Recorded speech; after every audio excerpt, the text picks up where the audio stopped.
കൂത്താട്ടുകുളം നഗരസഭയിലെ കൗൺസിലറെ തട്ടിക്കൊണ്ടുപോയ സംഭവത്തിൽ കൗൺസിലർ കലാരാജുവിന്റെ മകൾ മുഖ്യമന്ത്രിക്കും DGPക്കും പരാതി നൽകി നടപടിയെടുക്കണമെന്നാവശ്യപ്പെട്ട് പോലീസ് ഉദ്യോഗസ്ഥരെ DCC അധ്യക്ഷൻ മുഹമ്മദ് ഷിയാസിന്റെ നേതൃത്വത്തിൽ ഉപരോധിച്ചു. അശ്വിൻ പാലാഴി വിശദാംശങ്ങൾ നൽകും. കൊച്ചിയിൽ നിന്ന് അശ്വിൻ, വലിയ സംഘർഷാവസ്ഥ നേരത്തെ ഉണ്ടായിരുന്നു. കോൺഗ്രസിന്റെ പ്രധാനപ്പെട്ട നേതാക്കൾ, യൂത്ത് കോൺഗ്രസ് നേതാക്കളൊക്കെ പോലീസ് ഉദ്യോഗസ്ഥരുമായി തർക്കിക്കുന്നത് നമ്മൾ കണ്ടതാണ്. ഇപ്പോൾ സ്ഥിതിഗതികൾ നിയന്ത്രണ വിധേയമാണോ? ഈ കൗൺസിലർ എവിടെ എന്ന ചോദ്യമാണല്ലോ പ്രധാനം. എവിടെയാണ് ആ കൗൺസിലർ?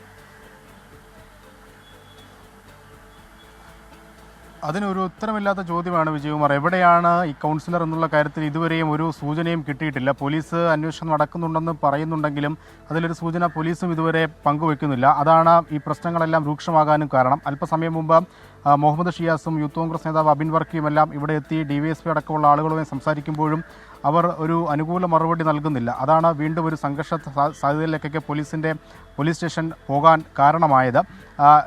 ഒരു താക്കീത് UDF നേതാക്കൾ നൽകിയിട്ടുണ്ട്. 3 മണിക്ക് വൈസ് ചെയർമാൻ സ്ഥാനത്തേക്കുള്ള അവിശ്വാസ പ്രമേയ ചർച്ചയ്ക്കെടുക്കുകയാണ്. ആ പ്രമേയം ചർച്ചയ്ക്കെടുക്കുമ്പോൾ കാണാതായ കൗൺസിലറെ കൗൺസിൽ യോഗത്തിൽ കൊണ്ടുവരണം എന്നുള്ളൊരു കാര്യമാണ് പോലീസിനോട് പറഞ്ഞിരിക്കുന്നത്. ഇല്ലെങ്കിൽ സ്ഥിതിഗതികൾ ഇതിലും വഷളാകും എന്നുള്ളൊരു മുന്നറിയിപ്പ് UDF നേതാക്കൾ നൽകിയിട്ടുണ്ട്. ഇതുവരെ ഒരു അറിവുമില്ല. എന്തായാലും കേട്ടുകേൾവിയില്ലാത്തൊരു സംഭവമാണ്. ഈ തട്ടിക്കൊണ്ടുപോകാൻ ഉപയോഗിച്ചത് എന്ന് പറയുന്നത് നഗരസഭയുടെ ഔദ്യോഗിക വാഹനമാണ്. അത് ഓടിച്ചത് നഗരസഭയുടെ ഡ്രൈവറല്ല, മറ്റൊരു SFI നേതാവാണ് എന്നുള്ളതാണ് UDF നേതാക്കൾ ആരോപിക്കുന്നത്. അയാളുടെ ചിത്രവും ഈ വാഹനത്തിൽ തട്ടിക്കൊണ്ടുപോകുന്ന ദൃശ്യങ്ങളും അടക്കം നൽകിയിട്ടും പോലീസ് അനങ്ങുന്നില്ല എന്നുള്ള ആരോപണമാണ് UDF നേതാക്കൾ ഉന്നയിക്കുന്നത്. എന്തായാലും ഉച്ചയ്ക്ക് ശേഷം എന്താകുമെന്നുള്ളതാണ് അറിയേണ്ടത്. സാഹചര്യം വഷളായാൽ നിയന്ത്രിക്കാൻ വേണ്ടിയുള്ള വലിയ പോലീസ് സ്നേഹം തന്നെ നിലവിൽ കൂത്താട്ടുകുളത്ത് എത്തിയിട്ടുണ്ട്. സമീപ സ്റ്റേഷനിൽ നിന്നടക്കം നിരവധി പോലീസ് ഉദ്യോഗസ്ഥരെയാണ് ഈ ഒരു സംഘർഷ സാധ്യത ഒഴിവാക്കാനും സാഹചര്യങ്ങൾ നിയന്ത്രിക്കാനും വേണ്ടി ഇവിടേക്ക് എത്തിയിരിക്കുന്നത്. എന്തായാലും പോലീസിന്റെ നിഷ്ക്രിയത്വത്തിൽ UDF വലിയ പ്രതിഷേധത്തിലാണ്. ഹൈക്കോടതിയുടെ ഒരു പ്രൊട്ടക്ഷൻ UDFന്റെ കൗൺസിലർമാർക്ക് നൽകിയിരുന്നു. ആ പ്രൊട്ടക്ഷനും ഭേദിച്ചുകൊണ്ടാണ് ഇവരെ തട്ടിക്കൊണ്ടു പോകുന്നത് എന്നാണ് ആരോപണം. അതിന് എതിരെ ഹൈക്കോടതിയെ സമീപിക്കാൻ കൂടി UDF നേതാക്കൾ ഒരുങ്ങിയിട്ടുണ്ട്.